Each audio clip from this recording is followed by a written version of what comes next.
The dynamics of institutional crisis management reveal themselves most clearly not in what is said publicly, but in what is carefully avoided.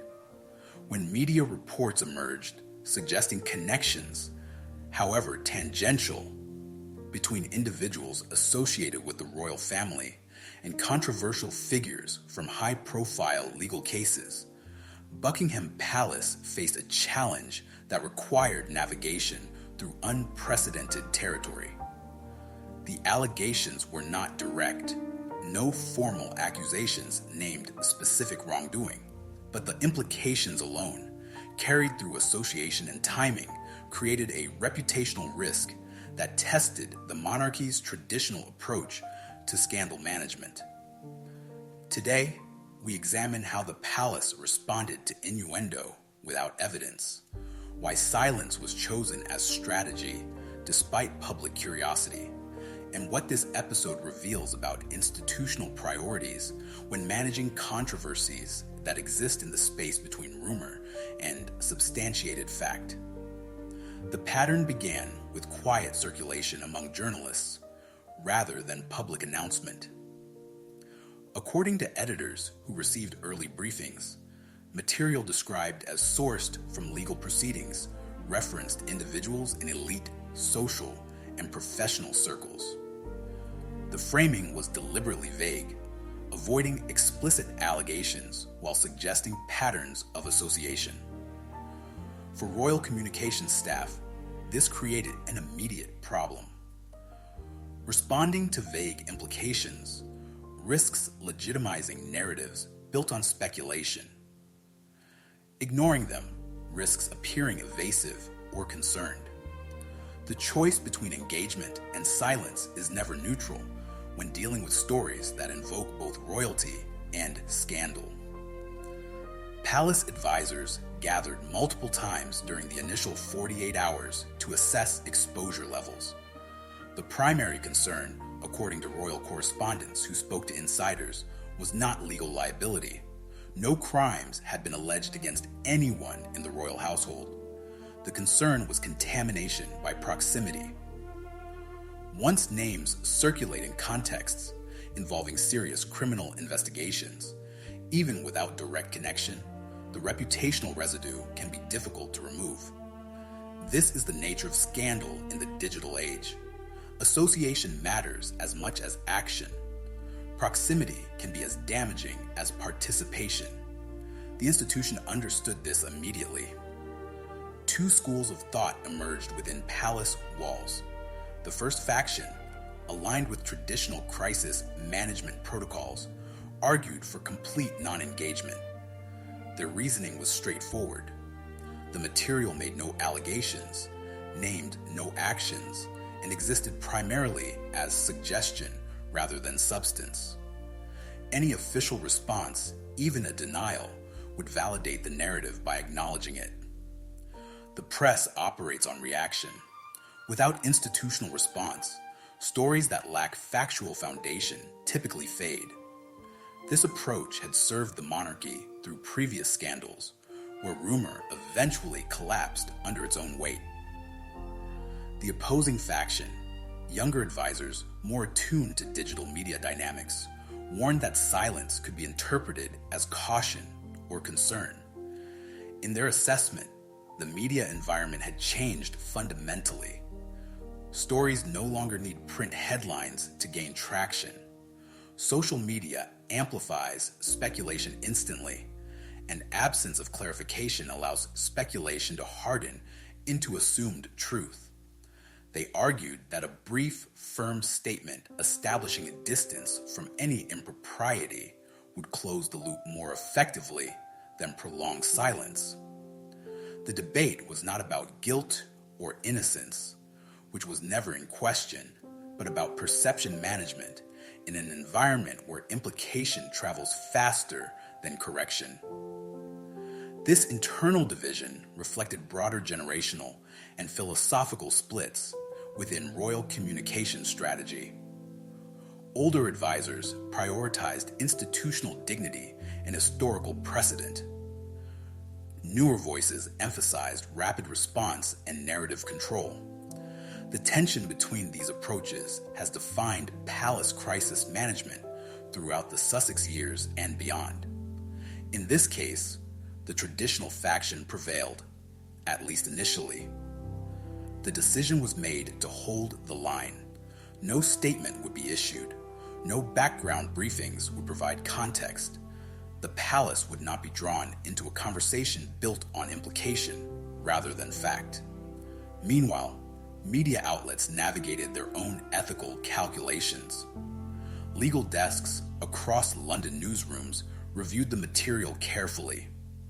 The consistent conclusion was that publication of specific names without substantiated allegations would be legally risky and ethically questionable. Most major outlets chose restraint, reporting on the existence of discussions without detailing contents. This middle path allowed coverage to continue while avoiding the most legally dangerous territory. Editors emphasized repeatedly that no accusations of wrongdoing existed, yet the framing of coverage still suggested concern, unease, and institutional alarm. The language used in coverage was telling. Words like alleged connections, raised questions, and prompted concerns appeared frequently. None of these phrases made explicit claims, but all suggested something worth investigating. This is how modern scandal operates. Definitive allegations can be challenged and disproven.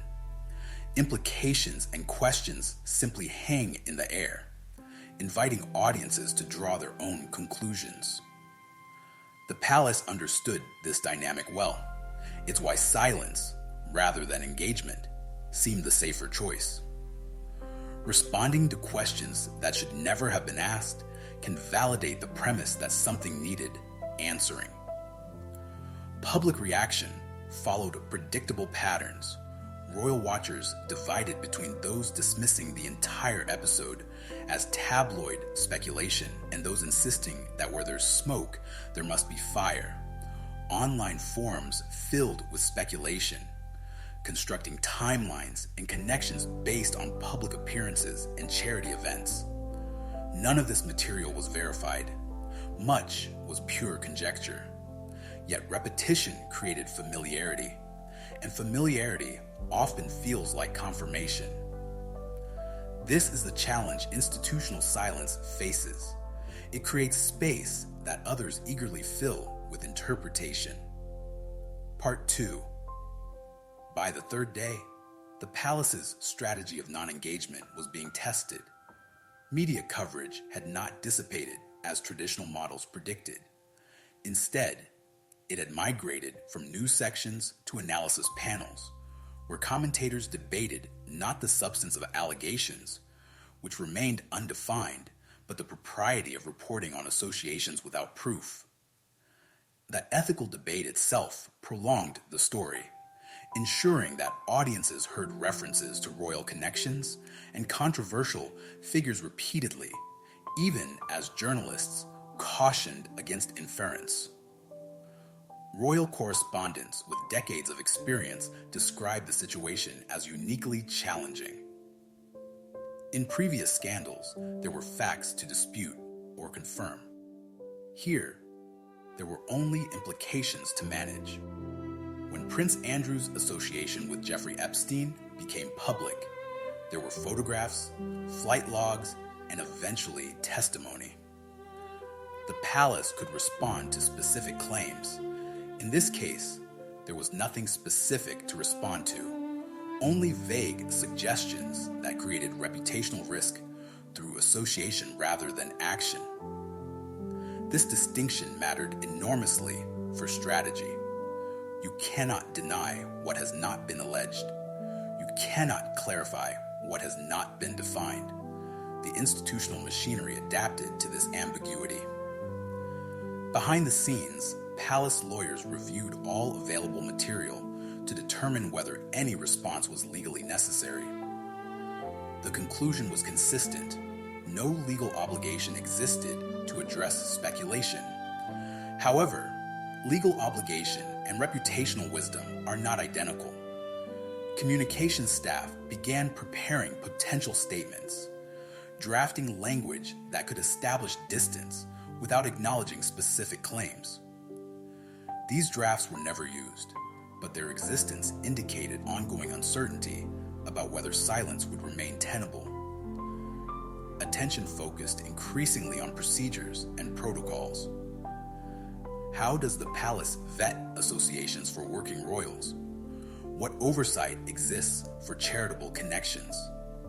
These process questions allowed coverage to continue without making direct allegations. Royal experts invited onto television programs emphasized that elite social circles in London are small and overlapping. Charity events, cultural galas, and diplomatic functions bring together people from various backgrounds. Proximity at such events implies nothing about personal relationships or shared activities, yet the explanations felt defensive, as if something needed defending even when nothing had been accused. Historical precedent offered limited guidance. The monarchy has faced scandals involving financial impropriety, personal misconduct, and political interference.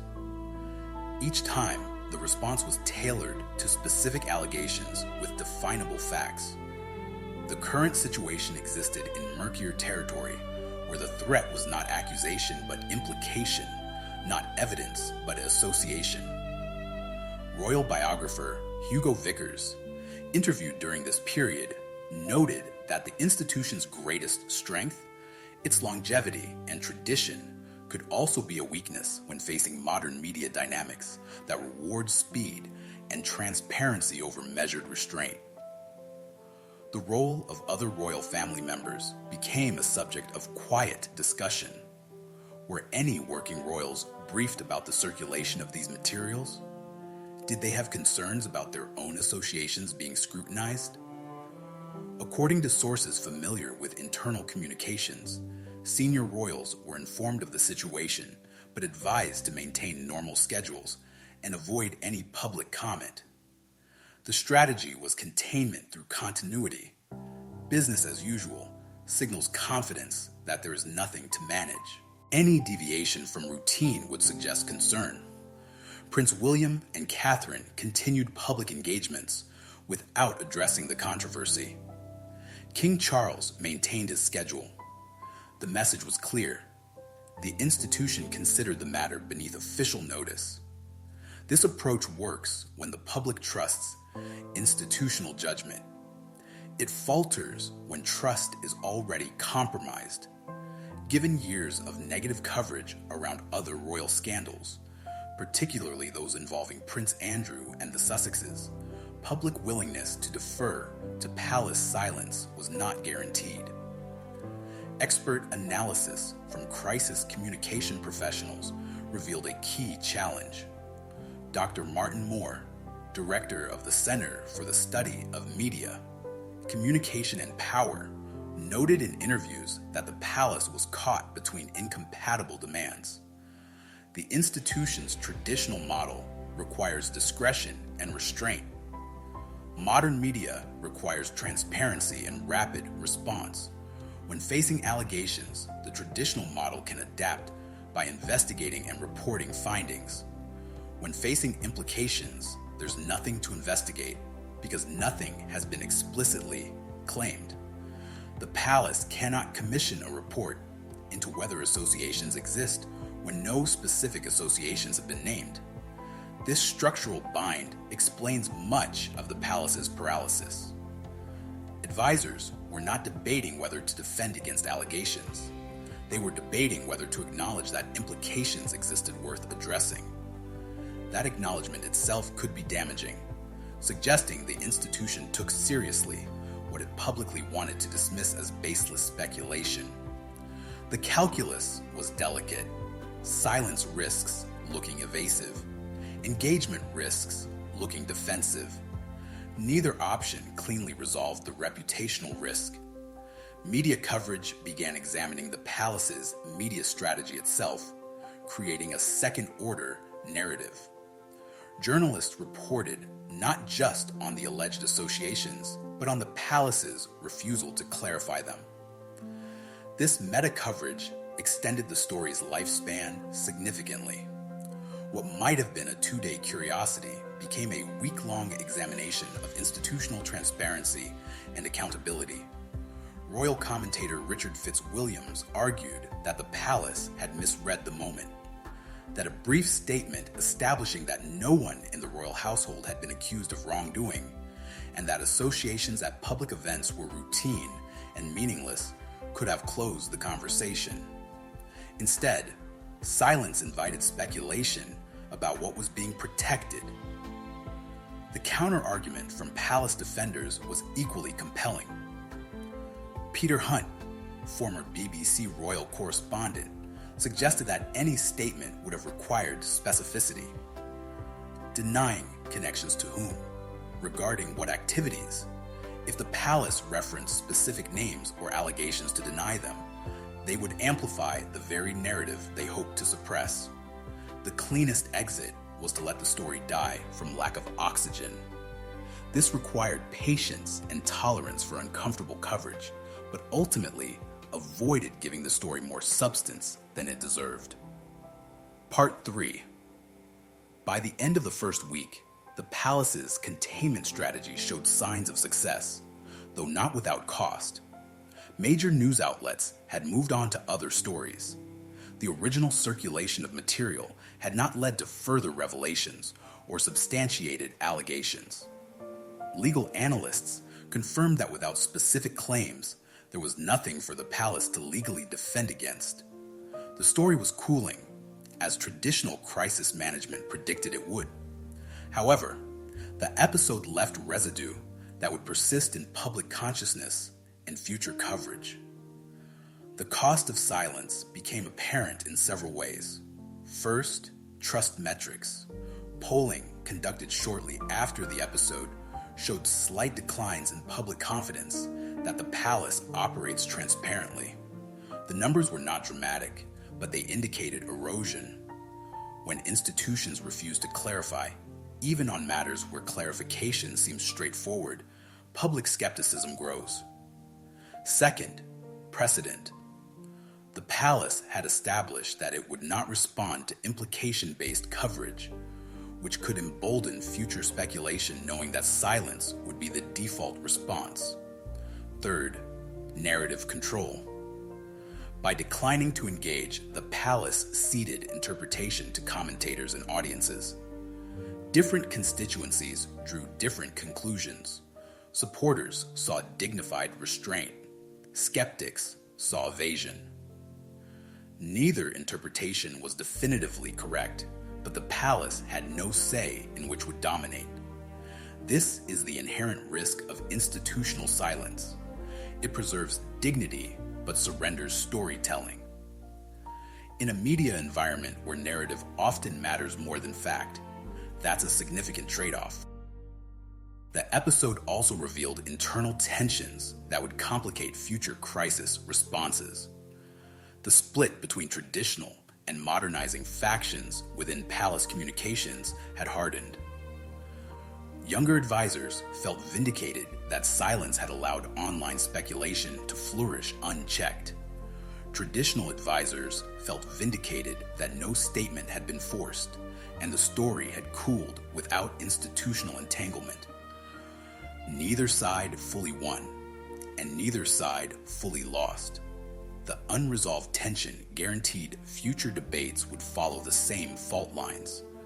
Comparisons with how other royal households handle scandal provided instructive contrast. European monarchies, particularly in the Netherlands and Sweden, have adopted more proactive media strategies. When controversies arise, even speculative ones, official spokespeople often issue brief clarifications that establish facts without engaging in prolonged defense. This approach has been credited with maintaining higher public trust in those institutions. However, those monarchies also face different media environments with stronger privacy protections and less aggressive tabloid cultures. the British press operates under fewer restraints, making proactive engagement riskier.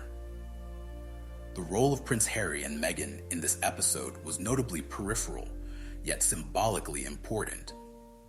The couple was not implicated in any way, but their previous criticisms of palace communication strategies gained renewed attention. They had long argued that the institution's refusal to defend them or clarify false stories was a core grievance, driving their departure. This episode seemed to support their broader critique. The palace chooses when to engage and when to stay silent based on institutional priorities rather than facts or fairness. For their supporters, this was further evidence that the Sussexes had been correct about systemic failures. For critics, it was opportunistic projection, inserting themselves into a controversy that had nothing to do with them.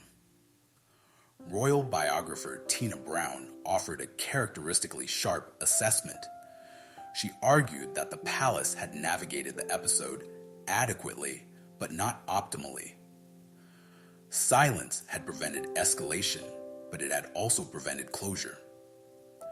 A well-crafted statement emphasizing that elite social circles naturally overlap, that attendance at charitable events implies nothing about personal relationships, and that no one in the royal household had been accused of anything improper could have ended the conversation definitively. The failure to provide that closure, she suggested, was less about strategy and more about institutional inertia. The palace's default position is always no comment, even when comment might serve its interests. Legal experts monitoring the situation noted an important dimension. The palace's restraint may have been partly driven by awareness that responding could create legal complications. If they issued a statement denying associations with specific individuals, those denials could potentially be challenged or scrutinized for accuracy. In legal terms, silence cannot be used as evidence of anything. Statements can. This calculation likely influenced the decision to avoid any formal comment. From a legal risk perspective, saying nothing is almost always safer than saying something, even something seemingly innocuous. The media's role in the episode also warrants examination. Most outlets exercised considerable restraint, avoiding publication of names and emphasizing the absence of allegations. This was responsible journalism. However, the very act of reporting on the existence of unspecified connections and unnamed individuals kept the story alive longer than it might have otherwise survived. The ethical question is whether reporting on reactions to information, rather than the information itself, serves the public interest or simply provides cover for speculation. Media ethicists remain divided.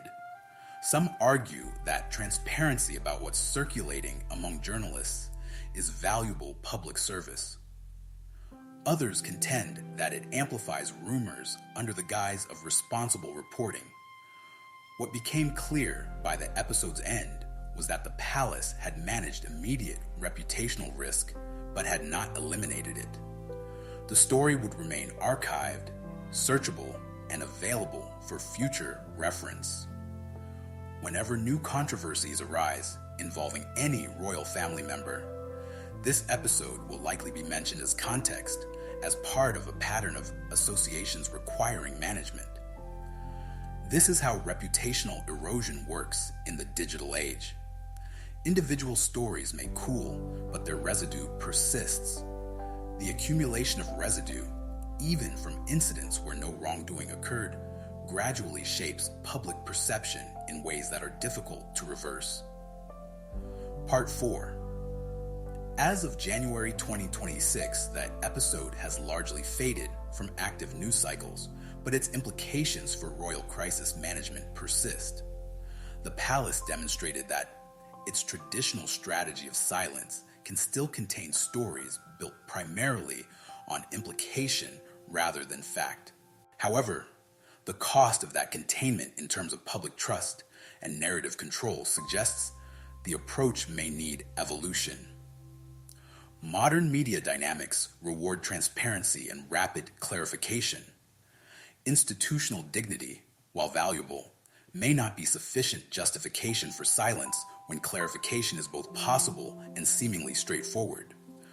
What remains clear from examining verified sources is that the palace prioritized avoiding legitimization of speculation over providing public reassurance.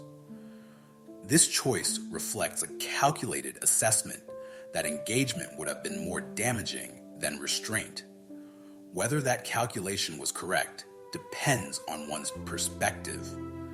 If the goal was preventing escalation of baseless claims, silence succeeded. If the goal was maintaining public confidence in institutional transparency, the outcome was more mixed. Royal experts continue to debate whether alternative approaches would have been more effective.